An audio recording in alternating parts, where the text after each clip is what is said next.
কিন্তু আসলে সরাসরি কোনোদিন মানে তাই দেখছি না।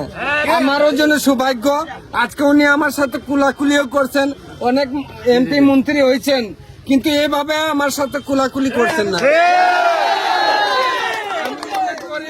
এখন ভোটের সময় না, ভোটের কথা প্রচার নিষেধ আছে। আমি মনে করি আপনারা যারা আছেন, বর্তমানে যারা আছেন, উনি অনেক দূর থেকে আসছেন, উনারও তো কথা আমরা শুনবো, ঠিক না? আর আমরা চা বাগানের মহিলাদের সাথেও কথা বলতে হইব, আমার বাগানবাসীর সাথেও কথা বলতে হইব, একটা পরিবেশ করার আমিও চিন্তা ভাবনা নিব, উনার কাছ থেকে একটা সময় নিতে হইব, একটা পরিবেশ করে আমরা চিন্তা ভাবনা করবো কিভাবে কথা বলা যায়। কেমন এখন কথা হইলো যে উনার কথার অনুপাতে উনার কথা আমরা শুনতাম না, তো শুনি উনার চেহারাটা আমরা দেখতে আমরা খুবই কষ্ট হইতো, ঠিক আছে? এটার জন্য উপরওয়ালার ইচ্ছা, উনার উপরওয়ালারে অনেক অনেক ধন্যবাদ দেয় যে উনারে আমার কাছে এখন নিজের দিক থেকে আইছেন। আমার অনুরোধ সবার কাছে উনার কথা শুনুন। আর আমরা শ্রমিক পক্ষ থেকে আমরা আরো আছে কথা বলার, ওনারা বলবেন না, আর আপনারা একটু সুযোগ দেন ওনার কথা বলার। মুসলমান ভাই যারা এখানে আছেন সবাইকে আমি সালাম জানাচ্ছি, এবং আমাদের সনাতনী ধর্মের যারা আছেন সকলকে আমার আদাব এবং আশীর্বাদ জানাচ্ছি। এবং আজকে যারা আপনারা জানেন যে আসন্ন ত্রয়োদশ জাতীয় সংসদ নির্বাচনে হবিগঞ্জ ৪ সোনারঘাট মাধবপুর আসন থেকে আমাকে মনোনয়ন দেওয়া হয়েছে মোমবাতি প্রতীকে। আপনারা জানেন যে রাষ্ট্রের কিছু সাংবিধানিক রুলস আছে, যে কিছু সময় এই মুহূর্তে যেটা চলছে, যে আমরা এখানে প্রচার প্রচারণের ক্ষেত্রে কিছু বাধ্যবাধকতা আছে। সঙ্গত কারণে আজকে আমি এসেছিলাম মাজার জিয়ারত করতে।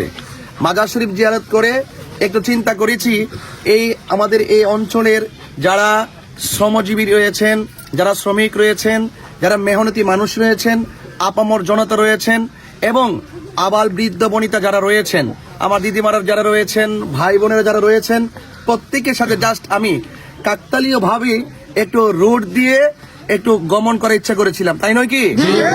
সেই জন্য আমি অত্যন্ত আনন্দিত হয়েছি যে আজকে দারাগাঁওয়ে আমি এখানে পৌঁছার পর দেখলাম যে আমার মনের অজান্তে, অ্যাকচুয়ালি আমি কিন্তু ভাবিও না যে কোথায় থেকে ওনারা খবর পেয়েছেন আমি রাস্তায় ঢুকছি এবং আসতেছি।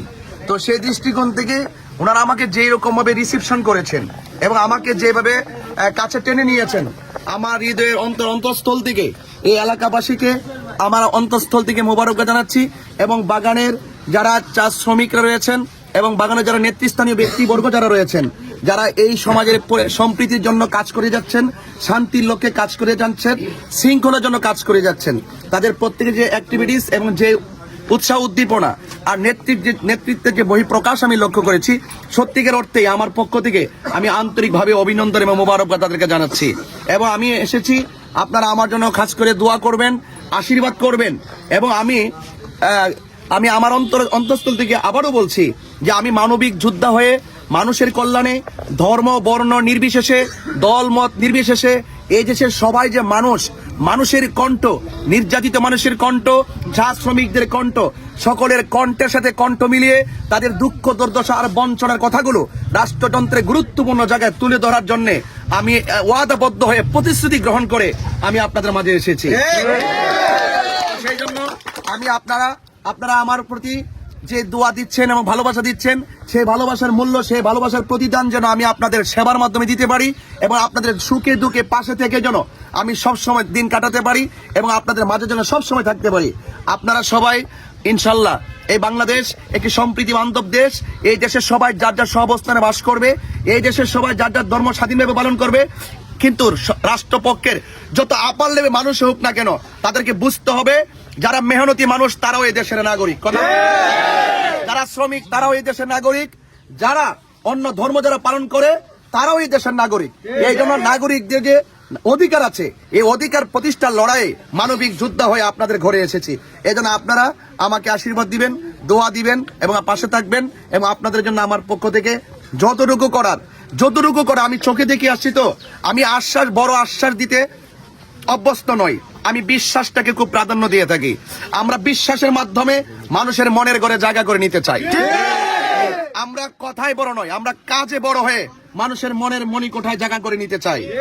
এই জন্য আপনারা আমাকে সেই সেবা করার, পাশে থাকার সুযোগ দিবেন এবং বারবার আপনাদের মাঝে আসার সুযোগ করে দিবেন।